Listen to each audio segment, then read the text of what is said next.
appear sa Lukap, Jollibee Highway Alaminos, Bani Bypass Road, Alaminos Bani Bypass Road, vice versa din. Umiikot yung maliit, anong tawag nun, yung modernized jeep. Oo, dalawa. Yun yung unang initial na usapan nung unang committee hearing po namin dito. Kaya nireschedule ko ito kasi nung unang schedule, ang kasama lang kasi TUDA, wala yung mga PTA para malaman din ng mga PTA president na mayroong ganitong magkakaroon ng ganitong sasakyan dito sa Alaminos. Actually, kinukuhan nga namin na sila Attorney Walter na kung maari, mayroon din sana papasok sa pangapisan kasi malayo, pero as per nga itong naprubaan ng LTFRB, Victoria to Lukap downtown ang naprubaan lang. Ini suggestion o comments itong route ng actually ang apektado naman talaga dito ng mga tuda natin na Victoria, Tilbang, Pandan, Buod, Lukap, dito sa yun yung kinukunan. Pero wala pa kaming napag-usapan na pier kung magkano yung pasahe dito. Di ko alam kung dadaan ulit dito sa amin yung pasahe ng kapag mayroon. Pero ang usapan, priority naman ang mga tuda kung gustong mag-abil. Gawin lang kooperatiba, at least nandito si Sir Sol, gawin lang kooperatiba yung association, pwedeng makapag-abil dito. Priority ang tuda na makapag-abil itong sasakyan na ito. Ini suggestion o anong Mr. Chair, tanong ko lang po kung ilang units po ang iikot po sa route na yun. Kasi kung sa TODA may isa, ay dalawa po no? Sa TODA? Isa per route po. Per round, dalawa lang. Pero ang mag-ooperate po, yun lang din, dalawa. Dalawa lang po. Wala nang ibang hahalo po. Wala na. Thank you. Thank you, Mr. Chair. Yun lang, dalawa lang. Yung inaprobaan ng LTFRB. Yun din yung route nila.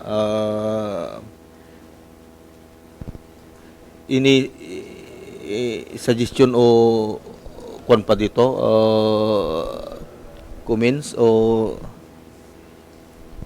basta ito wala pang naka-kwan kung magkano yung pasahe ng bus na yon.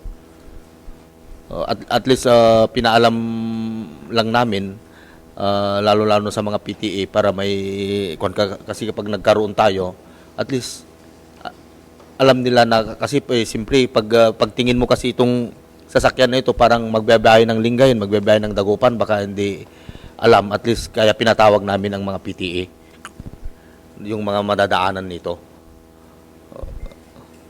Ini suggestion pa o Sir Sol? Good morning po, Your Honor.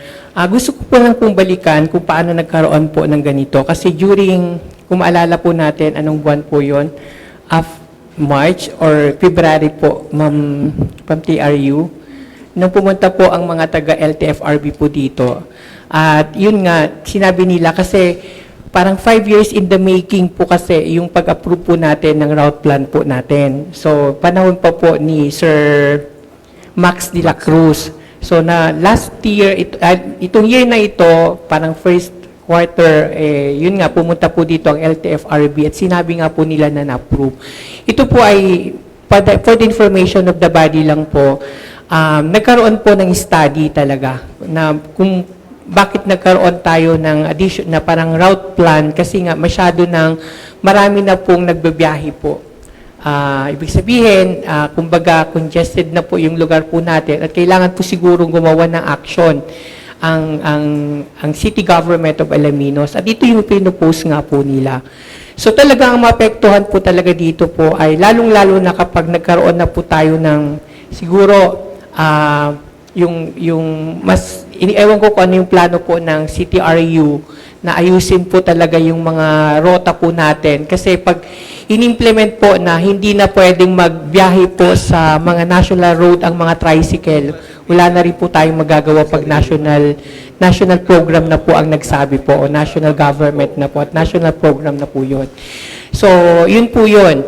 So, ito, kaya inopen po nila ito para sa mga transport co-op. Actually, meron po tayong transport co-op po dito ang co-op po na jeepney naman ang nagmamanage. Yan yung Ababod, Akday Jude, parang ganun po. So, parang gusto rin po sana natin na yung ating pong tricycle federation ay maging kooperatiba na rin po. Kasi kayo din po yung makikinabang po dito later on, yung mga programs na ito. So, sana ma-organize natin yung grupo po ninyo, ma-convert po natin yung grupo po ninyo into cooperative. Kasi pag nagawa na po ang ating pong bagong City Hall plus yung ating Alaminos City colleges, opo, talagang magkakaroon po ng tag na dito, yun yung sinabi kanina ni Councilor po, yung loop po na bypass loop po siya. Oo. So yun po yung mangyayari po at hindi rin natin alam kung sino po yung mag-ano po doon. Kaya tulungan niyo po kami na sa inyo po mga kamay kung paano po natin. Kasi kapag may nabuo po na na private po na sila yung magbubuo na kooperatiba dahil ayaw ninyo, sila po yung makikinabang po dito. Kasi kung ayaw po ng TODA na bumuo po, kasi hindi pwedeng ibigay kasi sa federation po yan. Ibibigay po nila sa kooperatiba po yan. Kung ayaw nyo pong mabuong bilang kooperatiba, ibibigay po nila sa isang kooperatiba po, isang transport co-op, or bubuo po tayo ng isang transport co-op na siya po yung magmamanage po doon sa program po na yun. Programa po yun.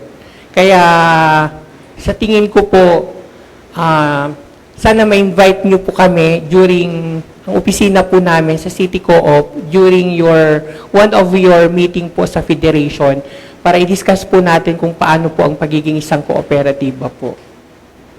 So, yun po. Thank you, Sir Sol.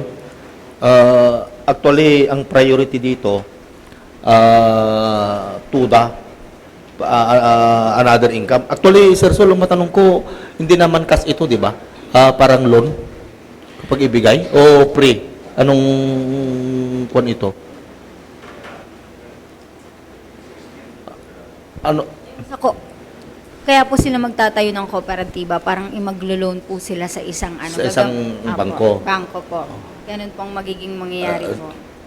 Tapos yun po. Kaya po, ang ano po kasi ng bangko is kooperatiba po talaga.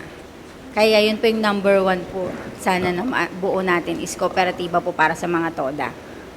Sir Sol, matanong ko, pag alimbawa lang, inkis lang na yung dalawang federation natin, dalawang grupo ng TODA natin at gusto nilang mag-co-op para mabil nila yung sasakyan na ito, mga ilang araw, ilang weeks o ilang kwan para matapos may restore lahat yung mga kailangan ng... Siguro at most nasa 2 buwan din po, sir.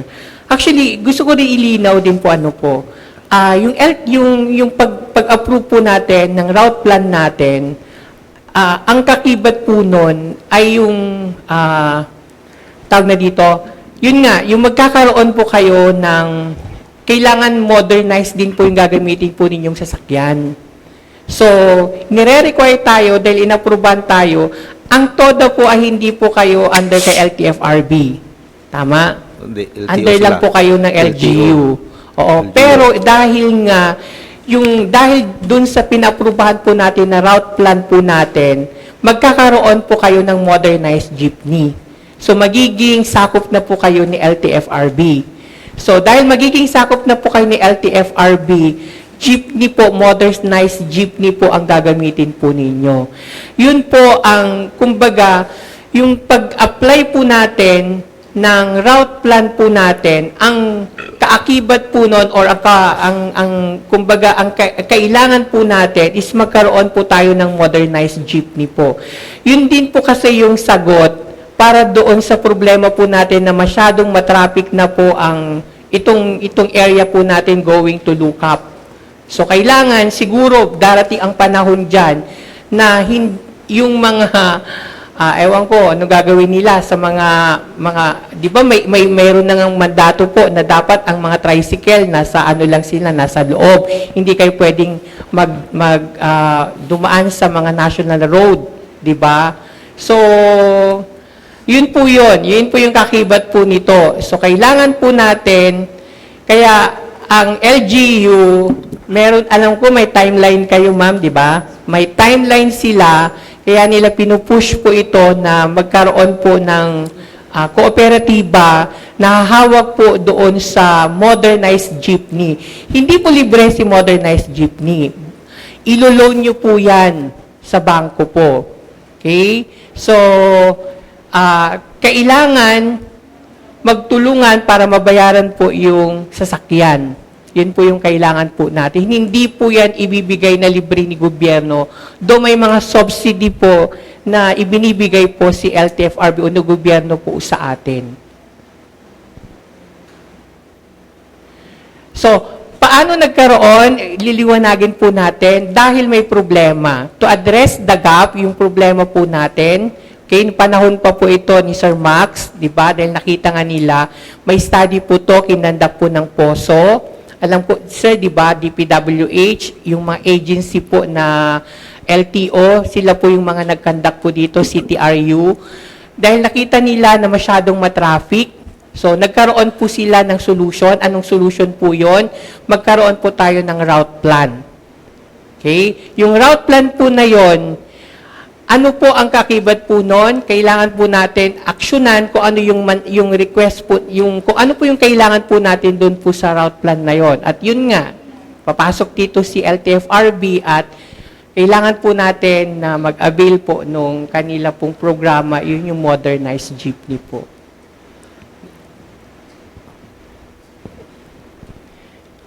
Ito din po yung pinapaliwanag din po namin po sa inyo pa noon, na hindi pwede na, kasi di ba makikita nyo sa mga ibang lugar, like pumunta po ang CTRU sa Vigan. Sa Vigan, kung ang rota mo ay, halimbawa po, isa-isang barangay lang, meron po silang common terminal, doon ka lang pupunta. Tapos dadalhin ka nila doon sa barangay. Hindi pwedeng, like for example, si San Vicente ay maghahatid siya sa Lucap. Dapat si San Vicente to Bayan. Bayan to San Vicente. Bayan to Lucap. Bayan to Bulanay. Yun lang po yun. Kapag may hatid po kayo doon sa Bulanay, na may estudyante po, galing po ng Lucap, ibaba nyo po sa terminal po ng Bulanay at sasakay po sila sa Bulanay, papunta po sa Bulanay. Ganun po yung nangyari. Yun yung benchmark po nila na alam ko po. At yun din po yung gusto po natin mangyari soon. Kaya mababawasan po yung mga traffic po natin. Kasi kung saan lang kayo, halimbawa, doon lang kayo sa magsaysay lang kayo, hindi kayo pwedeng lumampas ng papunta ng Lucap. Yun po yung siguro yung next na magiging gagawin po natin, Konse. Dahil yun po yung plano po talaga po natin. Basta sa amin lang, Sir Sol, sana yung ang makakaabil yung kwantuda, sana yun lang yung parang gusto namin para sa ganun, ang lahat yung kita, mga tuda rin ang makikinabang. As I acknowledge the President ng Andred Island Tuda, Pres Danilo Yangwas. I acknowledge Councilor Tunton. Thank you, Mr. Chairman. Just being curious. Halimbawa po ang ating mga TOD ay magkaroon ng sariling cooperatives. Ano po. And yes, they are newly created cooperatives. So ito po bang LTFRB mag-grant po kagad ng project na ganon sa mga newly created cooperatives, sir? Yes po. Ano po na sabi naman po doon sa LTFRB no, ng first priority po is mga TODA. So pag meron na pong kooperatibang TODA, isa po sa mga unit is i-award po sa kanila. Na pwede po silang ano po ng isang unit po na mapang ano nila, pasada po. Yes po. And then I notice here, yung dalawang unit po ng PUJ. So ibig sabihin dalawang cooperatives po ang kailangang mag-exist na TODA. Hindi po. Pwede pong yung isang TODA po is pwede po nilang, kung kaya po nila na kumuha ng dalawang unit po, pwede pong ibigay sa kanila yung dalawang unit ni LTFRB po. So this will serve as loan, ano po? Opo, yes po sir. Okay. Thank you so much. Opo. Ma'am, matanong ko rin. Kasi kinukon namin, dalawa naman yung federation natin dito. Dalawa naman. Yun nga, parang mas maganda siguro kung sila yung makaabil na yung dalawa. Kaya sinasuggest ko yung dalawang federation na actually kapag mag-co-op naman, nakikita ko naman ang problema lang dito pag nagkaroon kayo ng dalawang sasakyan, simpre identify na naman yung dalawa kung saan yung ruta yung dadaan yung sasakyan, sino ba yung pupunta dito, sino ba yung pupunta doon, parang ganon ang nagiging nakikita ko pag nagkaroon yung dalawang federation ng ganitong sasakyan. Yung ruta na naman kasi simpre alam nila yung mga ruta na mas maraming pasaheros, parang ganon. Yun yung isang ikukuhan natin, ma'am. Actually, yun nga, nandito si Sir Sol, kung mag-meeting ang federation, yung dalawa, Android Island saka Pakpituda, invite ang ating kooperatiba. Wish ko lang naman na sana tayo yung makakuha ito. Kasi another income kasi ng TUDA ito na kapag naabil natin, parang ulog boundary naman ito eh.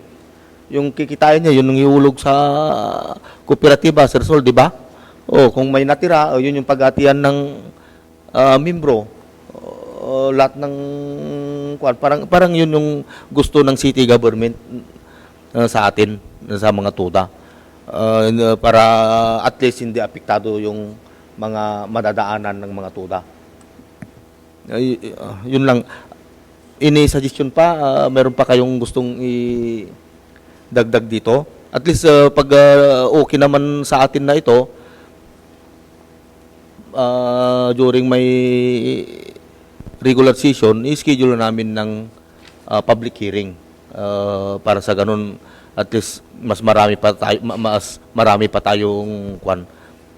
At least lahat ng mga at least nalaman nyo na sa susunod na public hearing natin. At least kung mayroon pa kayong i-suggest, mayroon pa kayong mas maganda na gagawin itong route plan natin, okay, mas better. Sir Sol. Tanong ko lang po dun sa dalawang federation, napag-usapan niyo na po ba ito? Yung gagawin pong kooperatiba po yung federation po ninyo? Wala pa. Hindi niyo pa napag-usapan. Oo. Sabi ko nga po kanina, ang LGU po may timeline. Kaya gusto po nila na kaya merong ganitong session po tayo para makapag-go po tayo doon sa plano. Kasi yung plano po, approved na po siya. Hindi na tayo, kumbaga, na-award na po sa LGU Alaminos po yung plano po natin. Inapprovean po nila during the time pa, yung plano po natin ay during the time pa po ni Sir Max. Medyo mahaba-haba po. Ilang taon na po bang patay si Sir Max? Diba medyo siguro 5 taon. Parang something na ganun po yon. years, actually 9 years po pala na sinimulan ito. So ngayon lang po siya naaprubahan. Kaya nung pumunta po dito ang LTFRB, yan yung unang inano po nila. Gusto ba ng TODA na maging kooperatiba? Kasi kung hindi ninyo po i-accept yung challenge para maging kooperatiba po kayo, mapipilitan si LGU na gumawa po ng sarili po niyang kooperatiba. Magbubuo po tayo. So yung route plan po natin, actually, hindi lang po isa o dadalawang sasakyan po yung i-avail po niya later on. Initial pa lang po yung dalawa. Pero parang siyam or 11, Nasa 15 max 15 po yung sasakyan po na inaalaw po ng LTFRB na iikot po dito sa downtown loop. Tawag po nila dito, Alaminos, yung gano'n yung area na downtown loop. Downtown. Oo po. Tapos yun nga, yung Alaminos to Victoria po. Parang, Telbang, parang gano'n. Iba, actually, tatlo po yan. Alaminos, Victoria, Victoria Lookup, Lookup Junction to yung bagong ginagawa pong City Hall po. So yun po yun. Pero dalawa pa lang po kasi yung parang dahil nagsisimula pa lang po ang kooperatiba natin, dalawa pa lang po yung inaaprubahan po nila. Na parang, sige, dalawa lang muna ibibigay namin po sa inyo kasi baka hindi nyo pa kaya. Kasi nasa ilang milyon ba yung presyo? Nasa 5 milyon yata yung presyo ng isang... Nasa 2 point something. Ay, yung dalawa pala. So parang nasa 5 milyon yung dalawa. Oo. So ibig sabihin po nun, kukuha talaga tayo ng kapartner natin na tutulong para yun, kasi ma-initial din po kasi na kailangan po natin pong dapat makita din ng bangko. So yun po yun. Wala po kayong, kumbaga, ito na po yung, sabi ko nga po sa inyo, solusyon doon sa masyadong traffic po ng syudad ng Alaminos. Ito na yung solusyon niya na ginagawa. Kasi may study na po ito na ginawa at ito yung solusyon na gagawin po nila. So, kung hindi po makipag-cooperate ang TODA at in-implement po talaga na yung national policy po natin na ang mga tricycle po ay doon lang po kayo sa inyo pong lugar kung saan lang kayo dapat magrota, yun lang po yung talaga. Po. So, tulungan niyo po ang LGU kasi ito ay para sa inyo din po. Kaya sana sa madaling panahon, kasi may timeline po ang CTRU, ang LGU Alaminos po, dun sa pag-i-implement po natin. Actually, 2025 to 2029, tama? 5 years, 4 years, 5 years, 2026 na po ngayon. Ibig sabihin, kung 2027 pa po natin i-go, 27, 28, 29, 2 taon na lang. Baka yung pinaprubahan po natin sa LTFRB ay Mapunta sa iba. mawawala din. Sir, so, matanong ko, at least nandito yung dalawang Federation President. Baka nagda-doubt sila yung mga requirements ng kooperatiba. Ano ba yung mga requirements ng kooperatiba na halos alam ko kapag nagparehistro ka ng association, halos parehas din lang yung mga requirements. Opo. Kaya gusto kong malaman sana at malaman din yung mga Federation, Sir Sol, kung ano yung mga requirements bilang isang kooperatiba. Opo. Kung kaya po ng mga PWD na gumawa po ng sarili nilang kooperatiba at saka yung mga nagkakalabaw na gumawa po ng sarili, kayang-kaya nyo din po. Yung mga transport co po natin. At least meron man lang tayong 20, kasi dati 15, 20 na members. Pwede na po tayong bumuo ng kooperatiba. Okay? Sa amin na po lahat.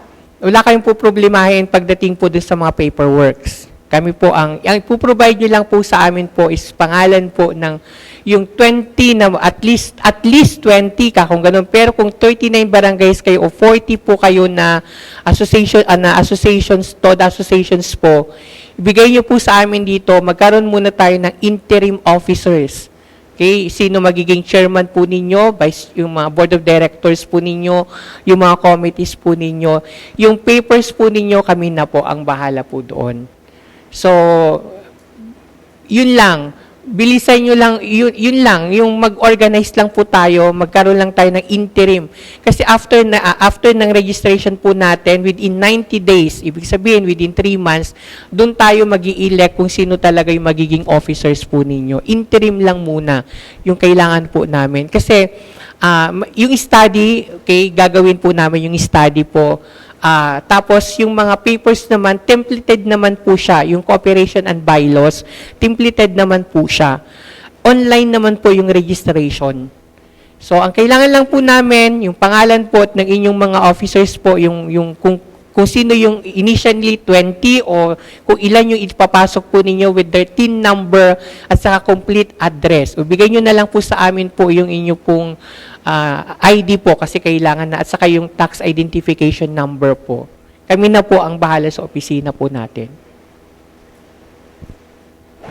At least nandyan ang kooperatiba. Maganda kasi ito. Huwag niyong isipin yung pagbabayad. Alam ko naman na yun, pwede niyang bayaran sarili niya yun basta masipag lang yung driver na makuha nyo. Yun yung Councilor. Thank you, Mr. Chairman. Sir Sol, pwede nyo rin po sigurong sabihin kung ano po yung mga iba pang benefits ng pagiging cooperative para may knowledge din po sila. Yung differentiate, yung kooperatiba saka yung association na status nila ngayon. Siyempre yung associations po, association lang kayo as usual, yung ginagawa nyo lang po para may representation lang kayo, pero pag kooperatiba kasi, meron na pong enterprise po yan na involved. Ibig sabihin, magninegosyo po kayo. At yung negosyo nyo nga po na yan na po yung sasakyan na mismo. Okay? Tapos, of course, pag kumita po yung kooperatiba po ninyo, ibabalik po niya doon sa mga member po ninyo. So, yung kita ng kooperatiba, depende doon sa share capital po ninyo, yun po yung may share capital po pala kayo, kahit konti, ang transport co-op, dapat makabuo kayo ng, nasa 300,000 yata, yung dapat mabuo po ninyo na share capital po ninyo. Oo, para initial. Kasi yan yung pambili po ninyo, parang yan yung ipupuhunan po ninyo doon sa kooperatiba po ninyo. So, dapat meron po kayo nun. Kaya mamili na kayo. Anyway, sa tingin ko naman, ang dami pong TODA po dito at may pera naman po yung TODA. May kooperatiba po tayo ng mga SLP. Ito po yung kooperatiba po ng mga 4-piece. Yung 4-piece, ginawa po namin kooperatiba. What do you expect sa mga 4-piece? Di ba, umihingi lang po sila, parang naghihintay lang. Pero binuo po namin silang kooperatiba. Sila na po ngayon ang nagsusupply ng feeding program po sa Alaminos, Bulinaw, nagsusupply po ng bigas sa region. Mga 4-piece po yan, mga grupo po ng 4-piece po yan. Nagsimula lang din po sila sa 200,000 na budget. Ngayon po, nasa 2 million na po yung kanilang asset po. Thank you, Sir Sol. Siguro, yung mga comments natin, i-reserve natin sa public hearing para gagana yung timeline natin sa paggawa ng kwan. Mayroon pa naman tayong public hearing na gagawin. At least lahat yung mga comments nyo, suggestion nyo pa. At mag-isip din ang mga TODA. Nandyan, sabi nga ni Sir Sol, nandyan ang City Co-op na tutulong sa inyo para maging kooperatiba. Actually, mas maganda talaga kapag kooperatiba ang isang association. Kasi sabi nga yung association, siyempre, association sila. Parang bumulang tayo ng grupo natin. Pero yung kooperatiba, mayroon na hindi kooperatiba kung walang business na involved. Yun yung pagkakaiba ng kooperatiba sa association na isa. Yun lang, kung ano mayroon pang suggestion, siguro at least kagawad. Sir, hindi naman po kailangan na palitan yung federation ng kooperatiba, di po ba? Magki-create lang po tayo ng kooperatiba. Total, per share naman po yun. I-open natin sa mga members kung sino yung magbibili ng shares. Yun naman po, di po ba? Hindi naman magagalaw yung si 100 Islands Federation TODA, si Pakpi TODA, hindi naman po. Di ba? Yes po, sir. Yun pa rin yun. Opo. yung association. Hindi natin gagalawin po yung federation Opo. po ninyo as is pa rin. Opo. Parang agriculture cooperative po. From federation po ng mga farmers co-op po yan, gumawa po sila ng isang kooperatiba din si AKAK. So, ganyan po yung gagawin po natin. Hindi po natin bubuwagin yung federation po ninyo. Sila po yung magiging partner po ng kooperatiba po natin, itong TODA co-op natin. Kayo pa rin po yun. Same pa rin. Maaring yung officers nyo lang po siguro later on, kung sino yung membro po ng co-op po natin. Kasi, voluntary po ito. Pag nag-co-op po tayo, hindi po siya mandatory. Voluntary po yung gusto pong mag-membro po. Opo. At saka yung sinasabi ni Sir Sul na share capital, gusto ko rin malaman nyo, yung share capital nyo na ikukuhan doon na every member, yun din yung kikita, yun din yung makikihati doon sa kikitain ng sasakyan na ito. Sabi nga, pag maraming share, mas maraming kita. Yun yung kooperatiba. Yun lang, kung basta ito, kapag mayroon pa tayong mga suggestion, mga gustong malaman during public hearing, at least doon na natin lahat isabihin yung mga gusto pa natin na sabihin. Kasi mayroon pa tayong isang committee. Kung wala na tayong suggestion, comments regarding itong ginagawa nating proposed ordinance, amending ordinance number 2018-08, otherwise known as the new, hindi. Ito pala, baliktad. Kung wala ng katanungan, I would like to adjourn this proposed ordinance. Pero i-schedule na namin ng public hearing. So order. Thank you.